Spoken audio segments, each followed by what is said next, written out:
नमस्कार दोस्तों। आज मैं आपको सुनाने जा रही हूँ बेटे और बहू ने बूढ़े बीमार पिता को धक्के मारकर घर से बाहर निकाला। अरे माँ, अब जाकर मुझे इस घर में चैन आया है। आज पूरे 5 महीने हो गए हैं उस बुढ़े को घर से निकले हुए, और इन 5 महीनों में मेरा खून बढ़कर दुगना हो गया है। वरना बुढ़िया तो चली गई और हमारा खून चूसने के लिए उस बुड्ढे को हमारी छाती पर छोड़ गई। अगर मैं तुझे यह आइडिया ना देती तो ये सब इतनी आसानी से थोड़ी ही ना होने वाला था। फोन पर रीता की मम्मी खुश होते हुए बोली, हाँ मम्मी, यह बात तो माननी पड़ेगी, दिमाग तो आपने ही लगाया था। अरे वो तो मेरा दामाद बड़ा अच्छा है जो तेरे इशारों पर नाचता है, वरना कोई बेटा अपनी पत्नी के कहने पर बाप को घर से धक्के मारकर नहीं निकालता। रीता और उसकी मम्मी फोन पर बातें कर रही थी। तभी रीता का पति रोहित बोला, रीता, तुम अभी तक तैयार नहीं हुई, जल्दी करो यार, हमें जाने में देर हो जाएगी, और बच्चों को भी जल्दी से तैयार कर दो। रोहित अपनी अलमारी से कपड़े निकालते हुए बोला, अरे अब तो सूट वूट पहनकर ऐसे तैयार हो रहे हो जैसे पार्टी बूढ़े लोगों के सम्मान में ना रखकर आपके सम्मान में रखी गई हो। रोहित खुश होते हुए बोला, रीता, मेरे ऑफिस में जितने भी काम करने वाले वरिष्ठ लोग हैं जिनकी उम्र 70 साल से ऊपर है, और शहर से भी उन बुजुर्ग लोगों को बुलाया गया है जिन्होंने अपनी एक नई पहचान बनाई है, जिन्होंने समाज के लिए कुछ कर दिखाया है, उन सभी को सम्मानित किया जाएगा। और पता है, उन सबको एक बड़ी धनराशि के साथ सम्मानित करने के लिए शहर के माननीय सांसद जी आ रहे हैं। अब तुम देर ना करो, जल्दी जाकर तैयार हो जाओ और बच्चों को भी जल्दी तैयार कर दो। कुछ देर बाद रोहित अपनी पत्नी और बच्चों को लेकर समारोह में पहुंच गया। बुजुर्ग लोगों के सम्मान में पार्टी चल रही थी। रोहित पत्नी और बच्चों को लेकर अंदर चला जाता है। कुछ देर में प्रोग्राम भी शुरू हो गया। संजय जी भी स्टेज पर आ चुके थे। सभी लोग तालियों के साथ उनका स्वागत करने लगे। धीरे धीरे ऑफिस के सभी वरिष्ठ लोगों को पुरस्कार और साथ ही साथ धनराशि भी प्रदान की जा रही थी। सब लोगों को स्टेज पर पुरस्कार देने के बाद आखिरी राम संसार जी लेकर स्टेज पर बुलाते हैं तो रीता और रोहित स्टेज पर अपने पिता कैलाश जी को आते देखकर उनकी आंखें फटी की फटी रह जाती हैं। सफेद रंग का कुर्ता पजामा, सर पर पगड़ी और हाथ में बैग लिया हुआ था। जब शहर के संसद जी ने कैलाश जी को 50 लाख की धनराशि देकर सम्मानित किया तो रोहित और रीता बार बार अपनी आंखों को मलकर स्टेज पर खड़े अपने पिता को गौर से देखने की कोशिश कर रहे थे कि हमारी आंखें ठीक है, हमारी आंखें धोखा तो नहीं खा रही। हमने तो इस बुड्ढे को जब घर से निकाला था तब इसके पास कपड़े भी नहीं थे, बीमार से बेहाल था। ऐसा लग रहा था जैसे 4 कदम रखते ही मर जाएगा, लेकिन यहाँ तो हमारे सामने हट्टा कट्टा खड़ा है, वह भी स्टेज पर संसद जी के हाथों सम्मानित हो रहा है। रोहित, तुम्हारे बूढ़े बाप ने ऐसा कौन सा तीर मार दिया जो इस बुड्ढे को स्टेज पर इतना सम्मान और पैसा मिल रहा है?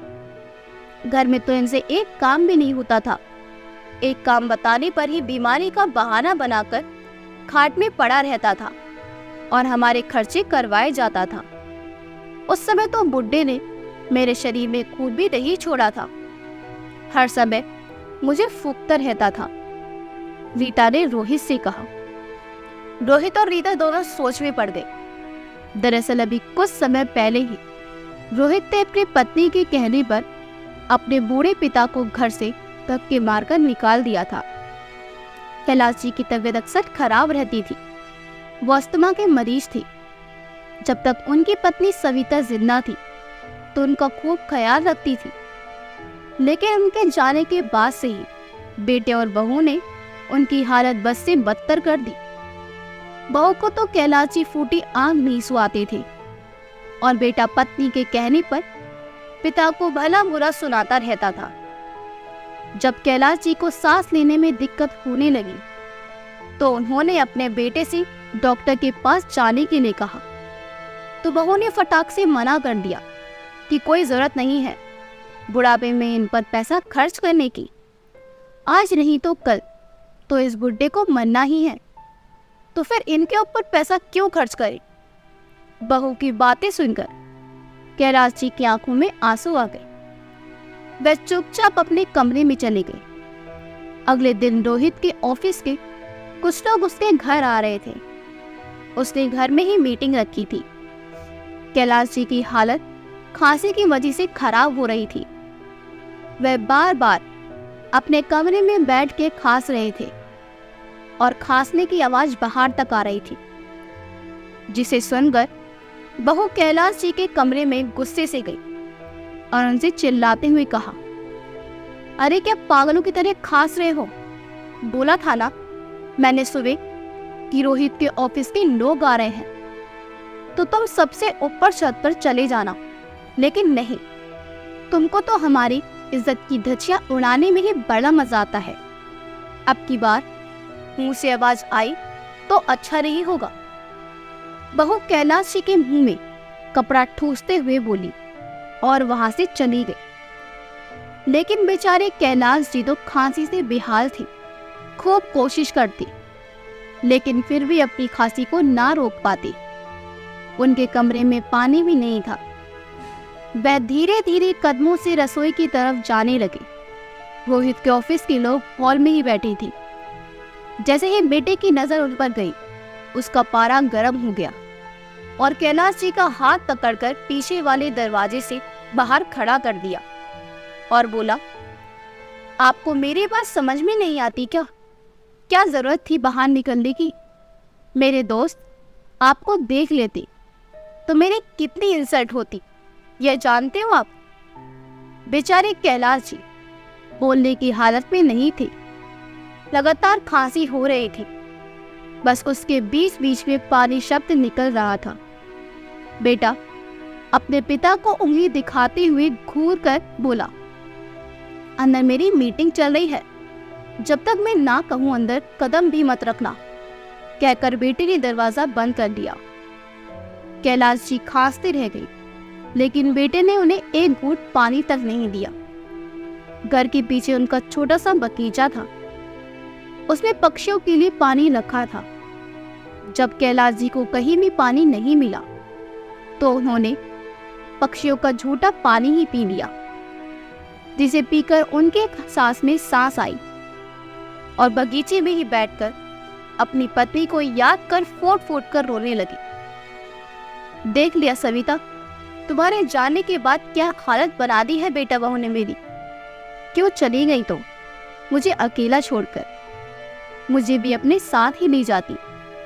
जब तक तुम मेरे साथ थी, मेरी हर छोटी बड़ी जरूरतों का ख्याल रखती थी, बेटे का इंतजार भी नहीं करती थी, खुद मुझे रिक्शे में बैठाकर डॉक्टर के पास ले जाती थी। और आज जिस बेटे के ऊपर मुझे छोड़कर गई हो, उसने तो आज मुझे पानी से भी तरसा दिया। जीते जी मार रहा है मुझे तुम्हारा बेटा बहू। उन्हें इस बूढ़े बाप की जरूरत नहीं है, उनके लिए तो मैं बोझ हूं। कहते हुए कैलाश जी जोर जोर से रोने लगे। दिन ढलने को आया, लेकिन बेटे बहू ने अभी तक दरवाजा नहीं खोला। शाम के 7 बज गए। भूखे प्यासे कैलाश जी वहीं बगीचे में पड़े रहे। थोड़ी देर बाद जब बहू ने दरवाजा खोला तो कैलाश जी भारी कदमों से अंदर चले गई। सभी लोग जा चुके थे। बेटा बहू ने ना तो उन्हें खाना दिया और ना ही उनसे खाने के लिए पूछा।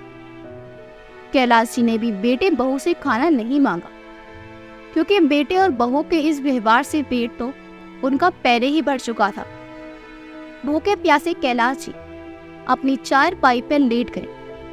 अगले दिन जब सुबह आँख खुली तो बेटा बहू दोनों बाहर घूमने के लिए तैयार खड़े थे। बहू कैलाश जी से बोली, हम लोग घूमने जा रहे हैं, रात का खाना बचा हुआ है, खा लेना। और बर्तन साफ करके रख देना, और खास खास कर कहीं भी थूका तो मुझसे बुरा कोई नहीं होगा, कहकर बेटा बहू दोनों घूमने निकल गए। धीरे धीरे दोपहर हो गई। कैलाश जी एक दिन पहले से ही भूखे थे। उन्हें भूख लगने लगी। रसोई में जाकर खाना देखा तो फ्रिज में रात का बासी खाना रखा हुआ था। बासी खाना देखकर कैलाश जी का कुछ भी खाने को मन नहीं किया, लेकिन क्या करें, एक दिन के भूखे थे, भूख तो उन्हें लगी थी। उन्होंने बासी खाना जैसे तैसे खा तो लिया, लेकिन खाना खाने के बाद उन्हें बेचैनी सी होने लगी। बेटा बहू रास्ते में आ रहे थे। रीता अपनी मम्मी से फोन पर बातें करते हुए आ रही थी। दोनों माँ बेटी कैलाश जी को घर से निकालने की बातें कर रही थी। रीता, जैसा मैंने कहा है वैसा वैसा ही करती जा, अब ये बुड्ढा इस घर में नहीं रहेगा। देख लेना, दामाद जी खुद इस बुड्ढे को धक्का देकर यहाँ से निकाल देंगे। वह अपनी मम्मी की बात सुनकर खुश हो गई। जब बेटा और बहू दोनों घर पहुंचे, एक तो बासी खाना खाने की वजह से कैलाश जी को उल्टियां हो रही थी। बुढ़ापे के कारण वे जल्दी से उठ नहीं पाए और उल्टी बरामदे में ही हो गई। ये देखकर रीता का पारा 7वें आसमान पर चढ़ गया। रोहित, अब मैं इस बुड्ढे को और बर्दाश्त नहीं कर सकती, बोलकर अपने कमरे में अपना बैग लगाने लगी। रीता, यह सब क्या है? रोहित, मैं घर छोड़कर जा रही हूँ। जब तक तुम्हारे पिताजी इस घर में रहेंगे, मैं यहाँ कदम तक नहीं रखूंगी। अरे क्या बोल रही हो, तुम इस घर में ही रहोगी। अगर इस घर से बाहर कोई जाएगा तो वो है पिताजी। बेटे बहू की कमनी से आवाज बाहर तक आ रही थी। कैलाश जी के कपड़े खराब हो चुके थे। वे अपने कपड़े बदल रहे थे। अपने बेटे के मुंह से यह सब बातें सुनकर कैलाश जी सन्न रह गई। बेचारे कपड़े भी नहीं पहन पाए थे कि रोहित कमरे में आया और उनका हाथ पकड़कर धक्का देते हुए उन्हें घर से बाहर निकाल दिया। बहुत हुआ पिताजी, आपकी वजह से मेरी पत्नी परेशान है। नौबत यहाँ तक आ गई कि वह घर छोड़कर जा रही है। मेरे बसे बसाए घर को खराब करने से अच्छा है तुम ही यहाँ से चले जाओ। कहते हुए रोहित ने जोर से दरवाजा बंद कर लिया। यह सब देखकर रीता की खुशी का ठिकाना नहीं था। बाहर खड़े कैलाश जी बेटे की इस हरकत से बिल्कुल टूट चुके थे। उन्होंने घर की तरफ मुड़कर भी नहीं देखा। अब वे खुद भी इस घर में नहीं रहना चाहते थे और वे घर से निकल गए। जब चलते चलते थक गए तो एक पार्क में जाकर बैठ गए।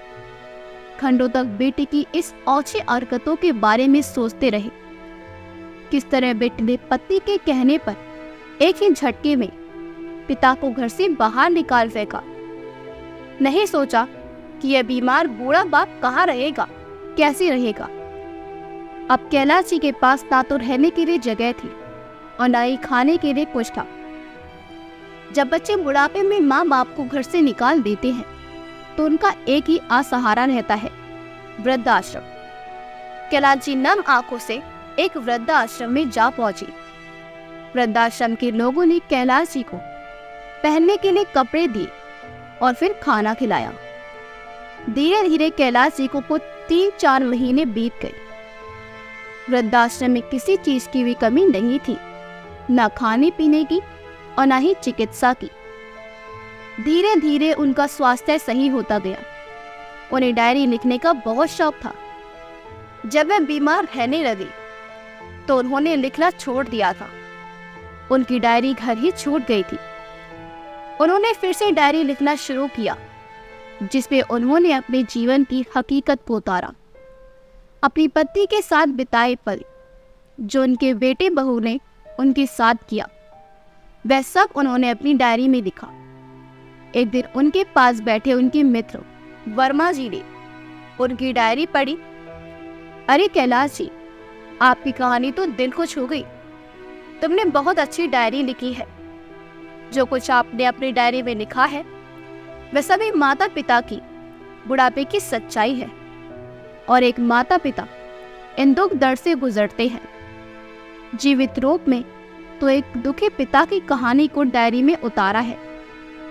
क्यों ना आप अपनी डायरी को एक किताब के रूप में छपवा दो, जिससे दूसरे माता पिता तुम्हारी डायरी से कुछ सीख सके, अपने बेटे बहू के अत्याचार से बच सके। ये बात कैलाश जी को बहुत पसंद आई। उन्होंने वृद्धाश्रम के मैनेजर से मदद मांगी और अपने जीवन की हकीकत को किताब में छपा दिया। उनकी कहानी का नाम था बूढ़ों पर बच्चों का अत्याचार। कुछ दिनों में कैलाश जी की लिखी हुई कहानी को बहुत लोकप्रिय हो गई। हर कोई उनकी कहानी पढ़ना चाहता था। धीरे धीरे कैलाश जी का नाम होने लगा। उन्होंने अपनी किताब को निःशुल्क प्रदान किया और शहर के संसार जी ने कैलाश जी को वरिष्ठ व्यक्तियों की लिस्ट में सम्मानित करने के लिए बुलाया था। आज स्टेज पर खड़े कैलाश जी के लिए लोग तालियां बजा रहे थे और बेटे बहू उनकी तरफ बड़े ही आश्चर्य से देख रहे थे। संसद जी कैलाश जी से माइक में कुछ शब्द बोलने के लिए कहते हैं। कैलाश जी ने बोलना शुरू किया। मैंने जो किताब लिखी है वह किताब नहीं बल्कि हकीकत है। आज के समाज में बहुत से घरों में माता पिता के साथ दुर्व्यवहार होता है। सारी संपत्ति, सारी प्रॉपर्टी माता पिता की ही कमाई की हुई होती है, जिस पर बच्चे अपना अधिकार जमाते हैं। जिन बच्चों के लिए माँ बाप अपनी सारी जिंदगी घिस घिस कर निकाल देते हैं, अंत में वही बच्चे बड़े होकर माँ बाप को घर से धक्का देकर निकालने में एक बार भी नहीं सोचते। मैं भी अपनों का धोखा खाया हुआ हूँ। बोलते बोलते कैलाश जी की आवाज भारी होने लगी। इससे आगे वो कुछ नहीं बोल पाए। शहर के संसद जी ने कैलाश जी की बहुत प्रशंसा की और उनकी लिखी किताब की सराहना करते हैं। साथ ही उनको पुरस्कार धनराशि के रूप में 50 लाख का चेक देते हैं। जैसे ही रोहित और रीता 50 लाख की धनराशि को कैलाश जी के हाथों में देखते हैं, उनके मन में लालच बढ़ने लगता है। कार्यक्रम खत्म होने के बाद बेटा और बहू कैलाश जी के पास जाकर खड़े हो जाते हैं। बेटा बहू को सामने देखकर कैलाश जी साइड से निकल जाते हैं, क्योंकि उनके मन में अपने बेटे बहू के प्रति बहुत कड़वी यादें थी। बेटा और बहू दोनों पिताजी सुनिए तो एक बार, सुनिए पिताजी कहते हुए उनके पीछे पीछे चलने लगते हैं। जब कैलाश जी नहीं रुकते तो बेटा बहू उनके सामने जाकर खड़े हो जाते हैं। अरे बाबूजी, हमें माफ कर दीजिए, ऐसे भी क्या नाराजगी, आखिर है तुम आपके बेटा बहू, और अब तो आपके पास इतने सारे पैसे हैं और आप इतने बूढ़े हो गए हो। समाज में तरह तरह के लोग रहते हैं, पता नहीं किसकी बुरी नजर आपके पैसों पर पड़ जाए। चलिए हमारे साथ कर, हम आपका बहुत अच्छे से ख्याल रखेंगे, आपके बहुत सेवा करेंगे। कैलाश जी बेटे बहू से बोले, जब मैं तुम लोगों के साथ रहता था उस समय तो तुमने मुझे कभी पिताजी कहकर नहीं बुलाया, सिवा बुड्ढे के, और आज मेरे हाथ में पैसा है तो पिताजी पिताजी बोलकर मेरे आगे पीछे घूम रहे हो। तुम दोनों को मेरी चिंता करने की कोई जरूरत नहीं है और ना ही मेरे पैसों की। मैं तुम लोगों की रग रग से वाकिफ हूँ। बहुत जख्म दिए हैं जीवन में तुम दोनों ने मुझे, इतने की शायद मैं मरते दम तक भूल पाऊं। दूर हो जाओ मेरी नजरों से, मेरा तुमसे कोई संबंध नहीं है। मेरा एक एक पैसा वहां लगेगा जहां मेरा आज सहारा है, मेरा अपना घर आश्रम। ये पैसा उन बेसहारा लोगों की जरूरतों को पूरा करेगा जिसकी तुम जैसी नालायक औलाद होती है, जो अपने माँ बाप को बुढ़ापे में बोझ समझकर घर से निकाल देती है। कैलाश जी बेटे को साइड में धक्का देते हुए निकल गई और बेटा बहू अपना सा मुंह लेकर हाथ मलते हुए लगातार कैलाश जी को देखते रह गए। अगर आपको हमारी कहानी अच्छी लगी हो तो हमारी वीडियो को लाइक करें, शेयर करें और हमारे चैनल योगी वॉइस को सब्सक्राइब कर दें। मिलते हैं अगली वीडियो में। आपका बहुत बहुत धन्यवाद।